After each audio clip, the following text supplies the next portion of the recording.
Queridos, nós temos trabalhado uma série de mensagens intitulada Prudentes e Contentes.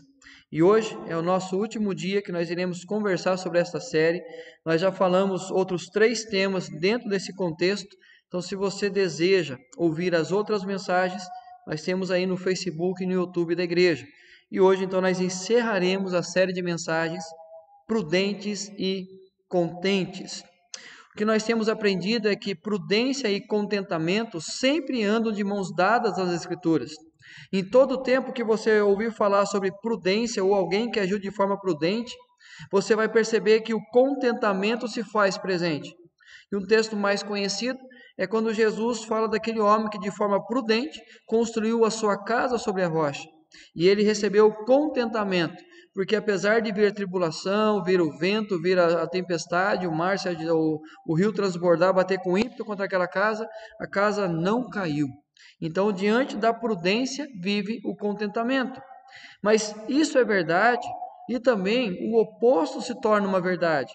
O que significa que imprudência e descontentamento assim também andam. Assim como o contentamento anda de mãos dadas com a prudência, se nós agirmos de forma imprudente, o descontentamento também virá sobre a nossa vida. Se construirmos de forma imprudente a nossa casa sobre areia, o descontentamento virá, porque assim que bater o vento e a água se agitar e vir contra ímpeto contra aquela casa, a casa vai cair. O andar de mãos dadas significa que em cada parte de um processo, um é o resultado do outro. Se nós agirmos de forma prudente, nós colhemos o contentamento. Mas se nós formos imprudentes, nós iremos colher o descontentamento, porque os dois caminham simultaneamente de mãos dadas. Mas quais as razões, as maiores razões de sermos imprudentes? Já parou para pensar nessa realidade? Por que que muitas vezes nós agimos de forma imprudente? Eu quero trazer aqui para vocês pelo menos 2 das maiores razões que nos tornam então seres imprudentes: pressa e ativismo. 2 razões a qual nos conduz à imprudência: a pressa e o ativismo. Queridos, fica com a gente, porque muitas vezes nós somos pessoas apressadas e ativistas. Chega nesse momento, nós criamos um bloqueio na mente, um bloqueio no coração, mas fica, que eu tenho a certeza que Deus tem uma palavra abençoada para você.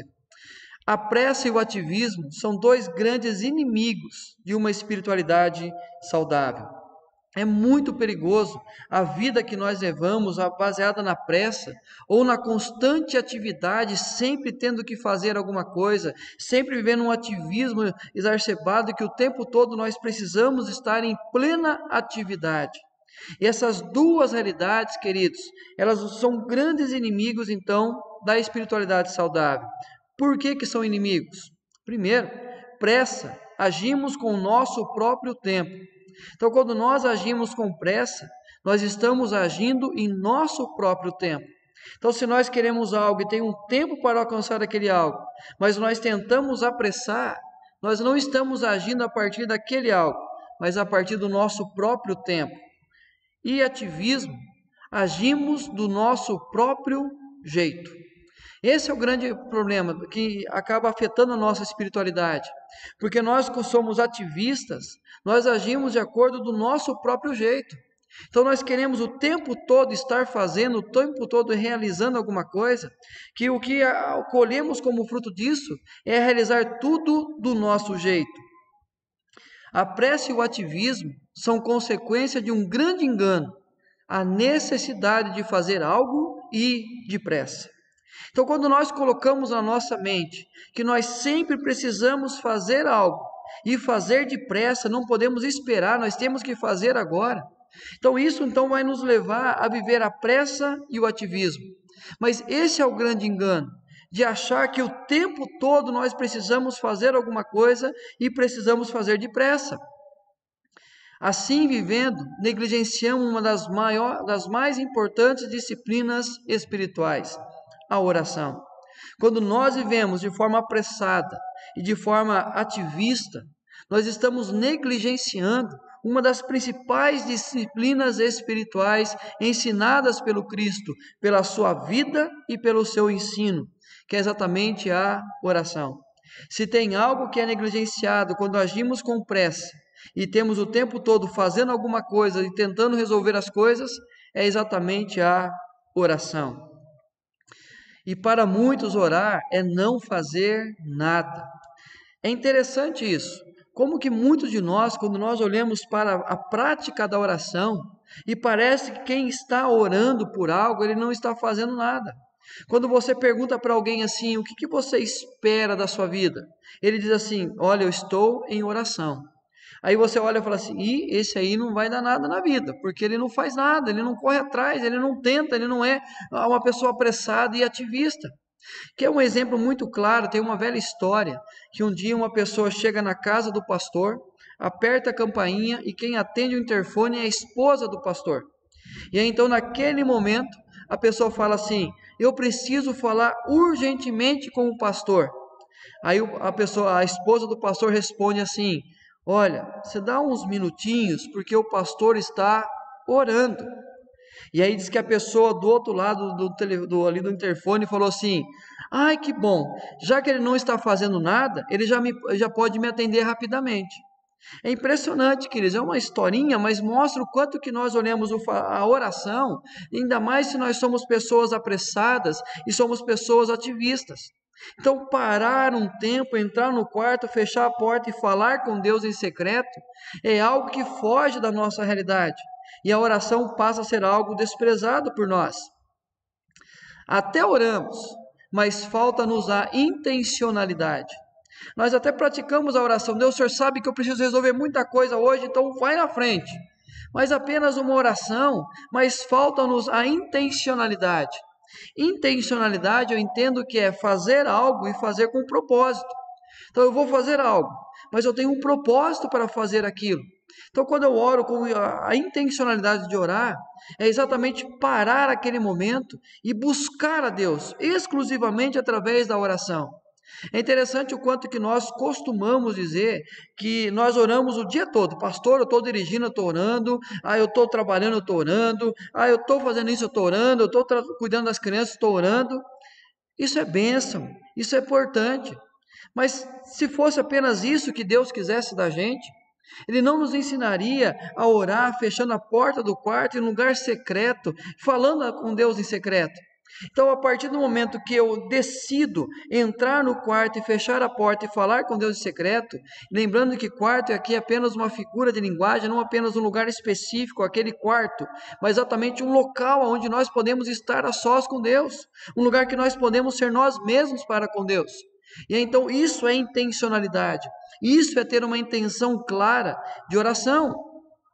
Então, diante dessa realidade, queridos, dessa vida apressada e ativista que nós vivemos, o que eu quero conversar com vocês, encerrando essa série hoje, prudentes e contentes, com o seguinte tema: sendo prudentes na oração para vivermos o contentamento. Já que nós tivemos uma semana abençoada de oração, eu quero encerrar esta série de mensagens com esse tema: sendo prudentes na oração para vivermos o contentamento. E o texto, bastante conhecido, de Jeremias, capítulo 29, iremos ler do versículo 10 ao 14, mas iremos trabalhar todo o contexto da passagem de Jeremias. Leia na sua Bíblia ou acompanha conosco aqui na transição dos slides. Queridos, assim diz o Senhor: logo que se cumprirem para a Babilônia 70 anos, atentarei para vós outros e cumprirei para convosco a minha boa palavra, tornando a trazer-vos para este lugar. Eu é que sei que pensamentos tenho a vosso respeito, diz o Senhor, pensamentos de paz e não de mal, para vos dar o fim que desejais. Então me invocareis, passareis a orar a mim, e eu vos ouvirei. Buscar-me-eis e me achareis, quando me buscardes de todo o vosso coração. Serei achado de vós, diz o Senhor, e farei mudar a vossa sorte. Congregar-vos-ei de todas as nações e de todos os lugares para onde vos lancei, diz o Senhor, e tornarei a trazer-vos ao lugar de onde vos mandei para o exílio. Só recordando, essa semana, na segunda-feira, nós conversamos sobre o contexto desse texto, aonde eles procuram o profeta e pedem a eles que intercedesse junto a Deus, para que Deus desse uma direção a eles. Eles estavam em Judá, e estava Nabucodonosor com o exército da Babilônia atacando, e eles temerosos, porque era um pequeno grupo de pessoas, um pequeno exército, não teria forças para guerrear, e eles buscaram o profeta dizendo: profeta, busque a Deus e pergunte a ele se a gente fica aqui em Judá ou se nós iremos nos refugiar no Egito, já que o exército do Egito é muito poderoso. Deus dá a resposta e Deus fala através de Jeremias àquele povo: Deus mandou vocês ficarem em Judá, e aí então a espada vai passar longe de vocês. Mas se vocês descerem para o Egito, a espada vai perseguir vocês. E aí então, confiando apenas no exército do Egito, aquele povo então decide deixar a palavra de Deus de lado, falar a Jeremias que era mentira o que ele estava dizendo, e decidir então descer para o Egito. A consequência disso é que Nabucodonosor toma o Egito e eles se tornam então exilados agora também da Babilônia. Queridos, esse é o contexto. Mas presta atenção nessa frase. A maioria dos problemas do homem moderno origina-se do tempo exagerado que ele passa usando as mãos e o tempo insuficiente que passa usando os joelhos. Esse é o grande problema do homem moderno, da mulher moderna, que nós ocupamos a maior parte do nosso tempo usando as mãos e pouco tempo usando os joelhos, ou seja, nós passamos mais tempo apressados e ativistas do que na prática da oração. É interessante que Jesus, quando ele é perguntado aos seus discípulos, ou os discípulos pedem a ele que ensinasse a orar, Jesus ele começa a resposta, ele começa a ensinar os seus discípulos sobre a oração com esta afirmação: quando orardes, dizei. É interessante o quanto que essa pequena frase, que introduz o chamado Pai Nosso, ele vai dar muitos ensinamentos. Primeiro, uma atitude firmada e uma decisão.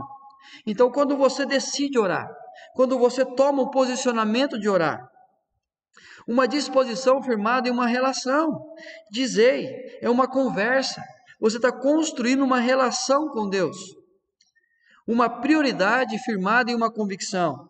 Eu creio que Deus ouve, e eu creio que Deus responde, e por isso eu tomo a decisão de orar, e uma escolha firmada em uma necessidade. Então nós precisamos desse Deus, e então firmado numa necessidade, eu escolho orar. Mas presta atenção nessas palavras que tem nesse contexto: decisão, relação, convicção e necessidade. Tudo relacionado à prática da oração. E essas palavras, elas demonstram a intencionalidade na oração, é um ato de prudência. Então, quando nós temos a intencionalidade na oração, nós estamos agindo de forma prudente. Então, quando eu tomo uma decisão, eu construo um relacionamento a partir de uma convicção e de uma necessidade, eu estou agindo exatamente de forma prudente, porque isso me leva a orar. Essas 4 palavras, essas 4 circunstâncias da vida, me levam a tomar a decisão de orar. E então essa é a certeza que eu estou sendo prudente ao praticar a oração. Queridos, a intencionalidade perde a importância para a religiosidade. Muitas vezes nós não somos intencionais, nós não agimos pela intencionalidade de orar, porque nós somos religiosos demais. Deixa eu explicar dentro do contexto 3 pontos aqui. Primeiro, as nossas orações são apenas circunstanciais. Nós oramos para o almoço, oramos para dormir, oramos quando acordamos, oramos quando estamos na igreja. Então são orações circunstanciais, orações formais e vazias. As nossas orações, elas se tornam tão formais e vazias que nós repetimos o mesmo contexto, a mesma forma da oração em contextos diferentes. Orações, consciência religiosa limpa. Sabe quando você vai dormir, já está com sono pesado e não ora? E aí você começa a piscar, fala: meu Deus, olha como eu estou pecando, eu preciso orar. E aí, então é uma consciência religiosa limpa, é por isso que nós oramos. 2 homens subiram ao templo com o propósito de orar. Os 2 tinham esse propósito. Um fariseu e outro publicano. Mas nós conversamos essa semana sobre esse texto e nós vimos que o fariseu, posto em pé na sinagoga, orava de si para si. Era uma oração circunstancial, formal e vazia, apenas consciência limpa, mas não era uma oração de intencionalidade. Mas Jesus, ele fala sobre intencionalidade na oração. Olha as palavras de alguém que tem intenção de orar, que coloca-se na prática da oração. Pedi, buscai, batei, pois todo que recebe, busca o que encontra, e o que bate, abre-se-lhe-á. Então Jesus, quando ele ensina a prática da oração, ele fala exatamente sobre essa intencionalidade, de agirmos de forma intencional para que nós possamos falar com Deus. Não um caso ocasional ou apenas uma prática religiosa, mas uma intencionalidade de orar. E aí nós encontramos nesse contexto de Jeremias 29, uma sucessão de imprudências. O que o povo faz para chegar naquele momento? Primeiro, povo cativo por decisões erradas. Aquilo que nós falamos. Deus mandou ficar em Judá. Eles decidem descer para o Egito. E assim eles se tornam exilados. Falsos profetas aproveitando-se da circunstância. O que nós encontramos nesse contexto é que falsos profetas, sabendo do sofrimento deles, da angústia deles, eles se aproveitavam da situação e se levantavam profetizar segundo os seus próprios corações. E eles então começavam a serem conduzidos por esses falsos profetas. Uma desistência em buscar um recomeço. Aquele povo deixou de plantar, deixou de querer casar ou se dar em casamento, deixou de construir as suas casas. Aquele povo deixou de ter esperança no coração. E diante desse contexto, é que Deus manda uma resposta para eles, para que eles fossem prudentes. Procurai a paz da cidade, para onde vos desterrei, e orai por ela ao Senhor, porque na sua paz vós tereis paz. Então, nesse momento, Deus dá um alerta a eles sobre a prudência, que eles não desistissem, que eles não desanimassem, mas que eles fossem prudentes. Em seu alerta sobre prudência, Deus chama a atenção para a intencionalidade na prática da oração. Então, quando Deus desperta, alerta ele sobre a prudência, ele fala exatamente sobre a intencionalidade de orar. Porque quando ele fala para que eles buscassem a Deus em oração, é exatamente orai a ela ao Senhor, porque na sua paz vós tereis paz. Então, algo intencional no coração deles deveria brotar. Eles iriam buscar a Deus para que Deus abençoasse a Babilônia, e com a bênção sobre a Babilônia, eles também seriam abençoados. Se Babilônia não entrasse em guerras, eles também viveriam em paz. Então, quando uma crise eles estão vivendo, Deus levanta o profeta para dar um alerta a eles. E dentro desse contexto, do contexto do alerta, ele fala sobre ser intencional na oração. Nós vivemos tempos difíceis, nós vivemos tempos complicados demais. E o alerta que Deus nos dá é: sejam prudentes. E dentro da prudência que Deus nos manda ter, Ele nos ensina a prática da oração. E aí Deus resgata a esperança do seu povo. Eu aqui sei que pensamentos em vosso respeito, diz o Senhor, pensamentos de paz e não de mal, para vos dar o fim que desejais. Dentro dessa realidade, então, Deus resgata a esperança daquele povo.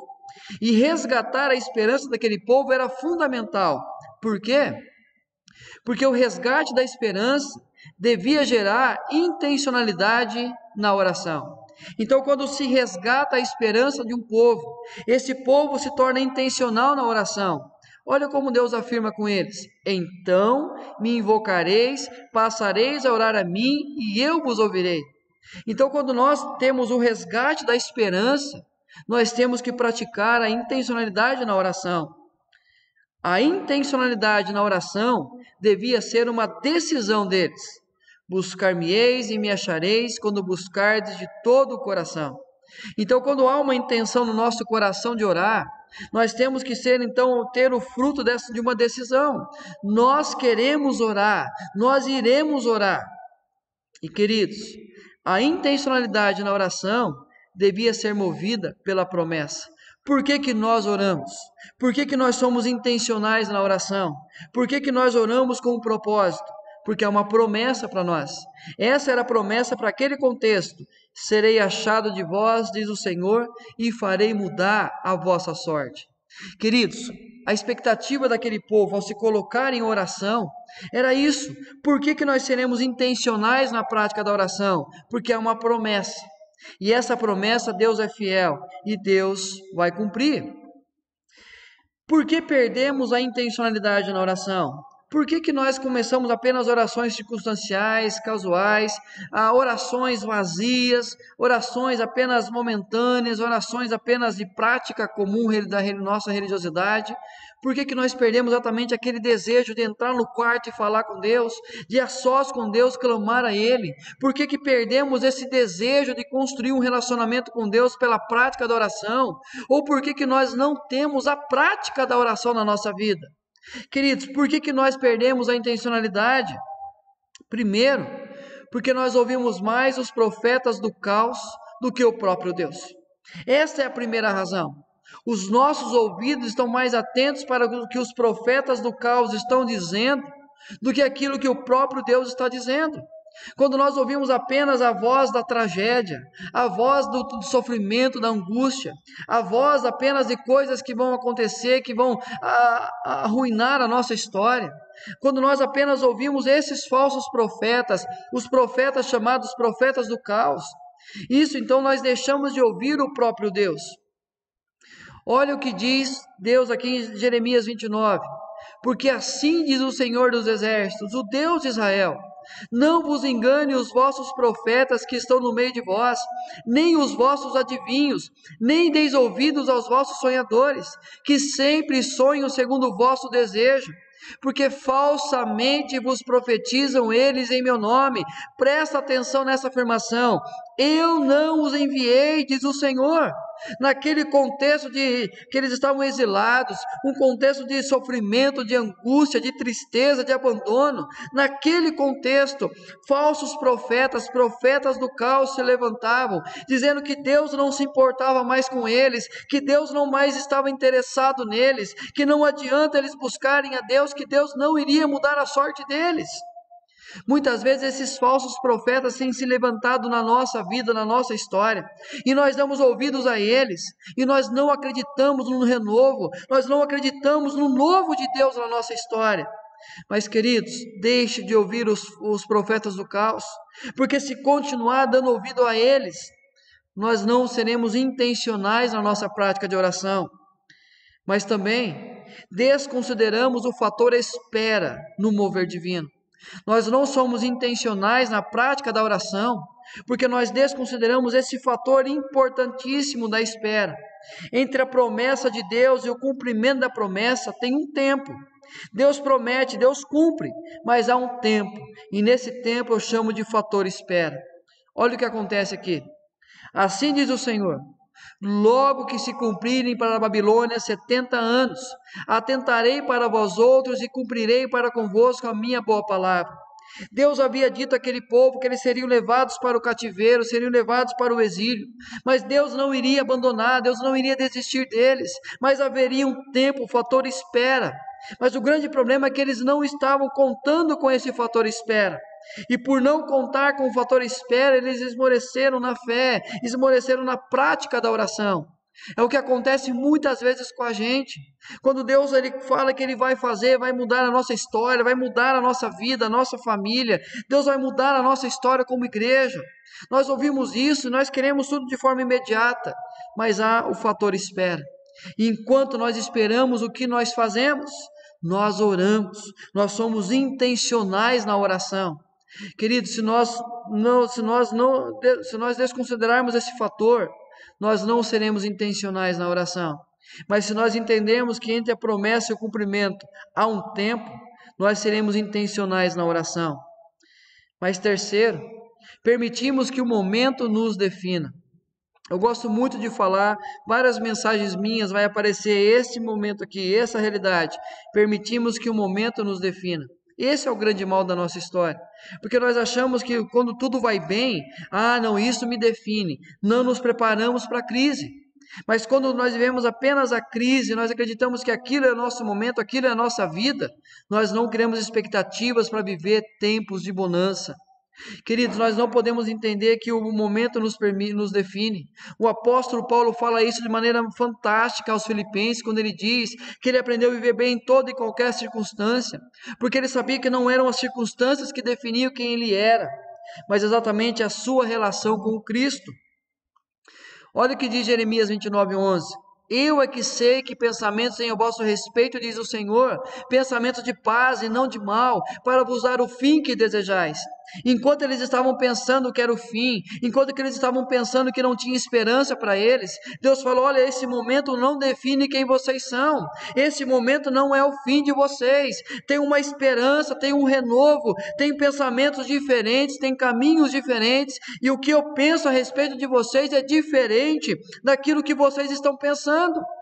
Queridos, o momento não nos define, mas quando nós assim o permitimos, nós não nos tornamos intencionais na oração.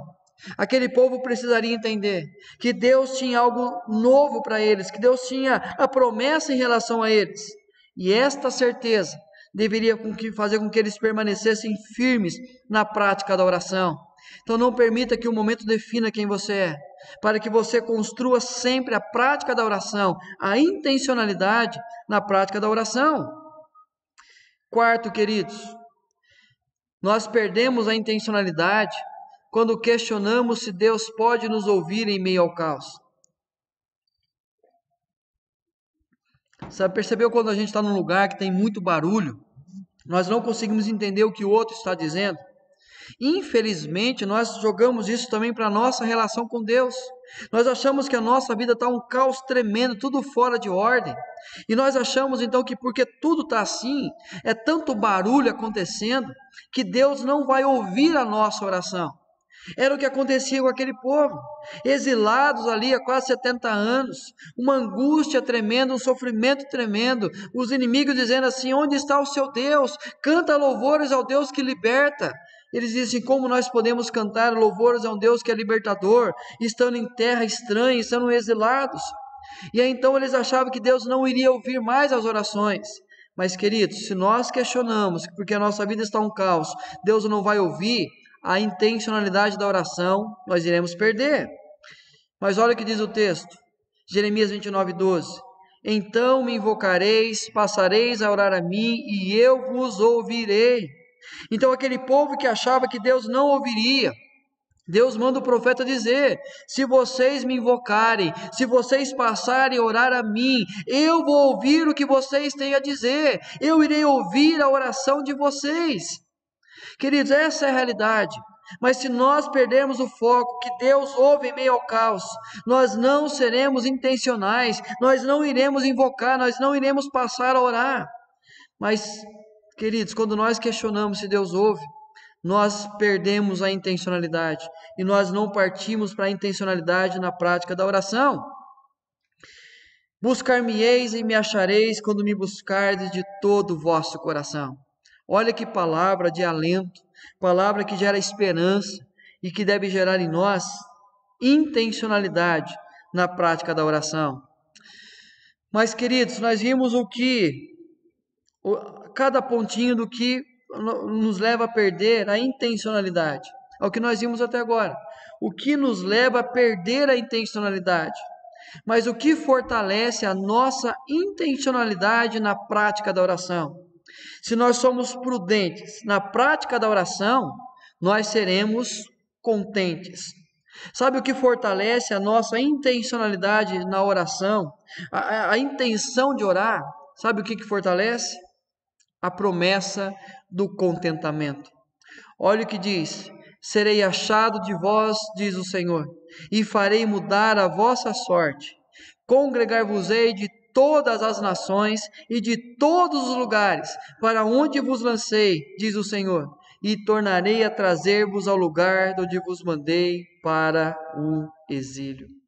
Se tem algo que fortalece a nossa intencionalidade na oração, são as promessas de Deus.